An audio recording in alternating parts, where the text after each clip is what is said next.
Hello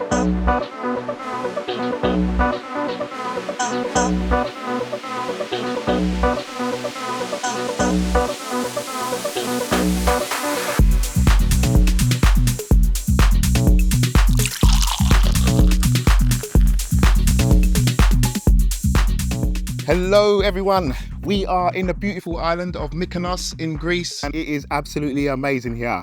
The sun, the sea, boat trips, it's been absolutely insane. All the people that I've met out here and the people that I came to stay with in this villa have been absolutely beautiful. The best time I've had in a long time, really needed this break. But we're not gonna stop, we're gonna carry on with the cameras. And we've been testing so many cameras since we've been out here. But for this camera in particular, or should I say these cameras, we're gonna see not which one is better, but which one could be right for you. Because we're going from an old camera, which has got a 1080p Fairchild sensor, which records in CDNG RAW, to a very modern camera, which is 4K and shoots in B-RAW. Now, the bodies of these cameras look exactly the same. You know, if you gave it to the average person, they wouldn't be able to tell the difference. But there's so much difference going on between them in terms of color, dynamic range, sharpness, and all sorts of other features. Then after we've looked at the footage, we're gonna go into building the cameras out because a lot of us have different ideas of how we rig. Some like to go big, some like to go small. I'm on the small side because I like to, pack light, I like to travel light. So whether I'm going for a job or whether I'm going to shoot work or going on holiday, whatever, I like to keep things as light as possible. So we're going to show you the Wing Grip, which is a collaboration between SmallRig and Alt-Cine. And we're also going to show you the XLCS cage, which is the most, how can I say this? It's the most advanced, well thought out cage that I've ever tried in my life. And yeah, we're going to show you all of that and we're going to build it up, wireless transmission, different lenses, all sorts of stuff. So let's get into the test and see how it goes.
So what would you choose, a Blackmagic G1 or Blackmagic G2? Well, I'm not going to go over every single spec, so I just want to go over a few that might sway your decision. Now with the G1, you get CDNG plus ProRes. It records to a 1080p SD card and you can play back your footage in camera, which is absolutely amazing. With the G2, we're looking at BRAW, no ProRes. It does have 4K and a larger sensor, and that 4K records to SSD, but it has no internal playback. So if you want to play back any footage, you have to record that separately at the same time on something like a Blackmagic Video Assist. Personally, I do find it a deal breaker for what I do. I guess it all goes to the name because the G1 was actually touted as a cinema camera and a G2 is a studio camera. The studio camera G2 is very good quality, and if you use it in its right context, it can be absolutely amazing. Okay everyone, that's the end of the trip. So we are heading back to England now, but don't worry, we're going to carry on. And we've also got the cage by Excelsius, and I've got the full kit from Will. And I must admit, I'm really loving it so much that it stopped me from actually making my own cage. So let's fly back to England now and we can see how we get on. So here is the Excelsius cage for the Micro G2, and it's a design by Will van Targen, and he has thought of every single piece that you can possibly need to build out a small rig or a pro large rig. Everything is here.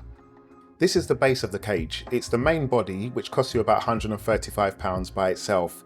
And as I said, there's so many parts that you can put on this, whether you need a SSD holder for your Micro G2, it comes with lock-in cables. You can even mount your 15mm rods directly to this cage. You can buy a cheese plate, it comes with extenders. There are so many pieces in this cage, it's unbelievable. You do not need to go outside of Excelsius Designs to build up whatever kind of rig you want. For my rig, I'm just going to be using the main part of the cage, and I'm going to be using the rear cheese plate, and we're going to be using these small extenders on the back here. This will allow me to put in a LP6 battery into the body if I want to, but also mount a NPF plate or a V-mount plate on the back. You can see I've also got my small rig mini NATO rail on the top here. The cage also has lens support, so it's fantastic for my B4 lens. Perfect for mounting a large lens on a small body. And this is my final rig. It's a big beast, but I'm doing an event this weekend and they have a polo match, you know, a horse polo match.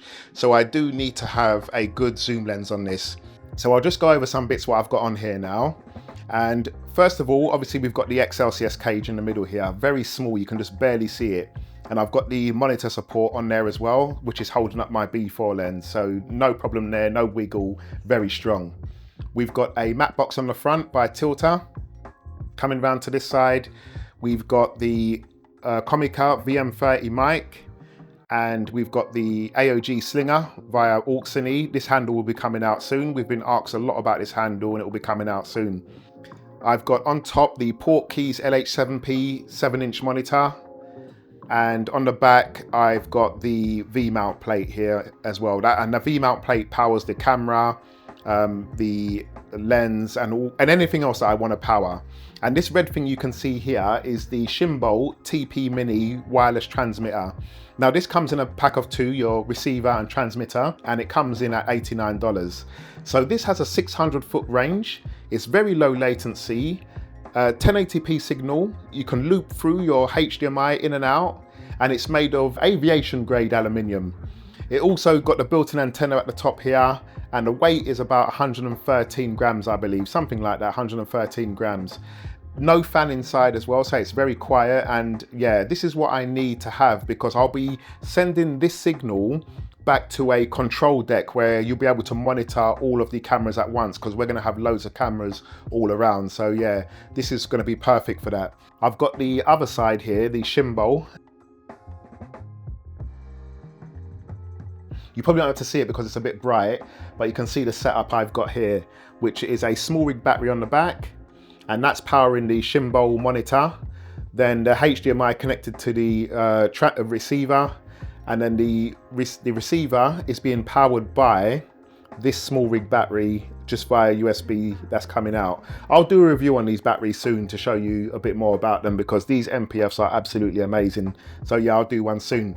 So that's it really, that's my rig, going for a professional job. The company is worth, what, £28 billion? So, you know, we've got to be on top of our game. And I know a lot of people would expect me to go with, you know, some higher end cameras. I'm going with the FX3, and I will have a good setup as well, multicam setup, but this is going to be the one which I'm doing for the Polo and for the speeches, and my friend will be on a few other different cameras as well. So yeah, very proud of this. So let's go outside now and test out the Shimbolt Mini TP and show you an image from this setup here, and then that will be the end of the video. And yeah, let's go outside. Okay guys, so that's it, that's the end of the video, and I am so glad if you made it this far.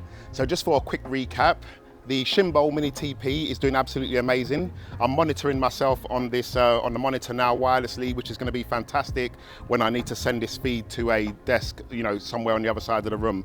So thank you, Shimbo, for sending me this Mini TP. If you're looking for an affordable wireless system, then this is the one at $89. Also, thank you, Will, for the cage for the Blackmagic Micro. It's absolutely fantastic and love what you've done with it. Guys, check it out as well. And remember, you don't have to buy everything. It can be ordered in pieces and you can build up as you go along. Finally, the 4K G2 versus the G1. Now, if you go back to the beginning of the video and you look at the intro sequences with the music, those are actually shot on the Micro 4K G2.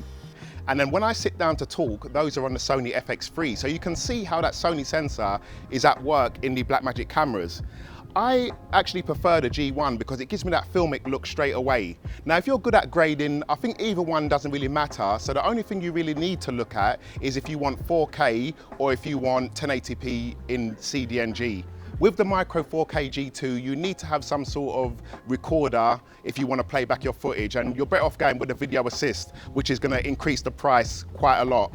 So for that reason, I'm going to stick with the G1, and I hope you enjoyed this video. Hopefully the audio is not too bad because I'm outside and it's a bit windy. Finally, for those of you that are interested in the SmallRig and AltCine wing grip, SmallRig are on it. They're going to send me a link soon. So sign up to the AltCine website for the newsletter, and also follow me on Instagram because you'll most likely see them there first. So that's it, guys. Take care, and I'll see you on the next one later.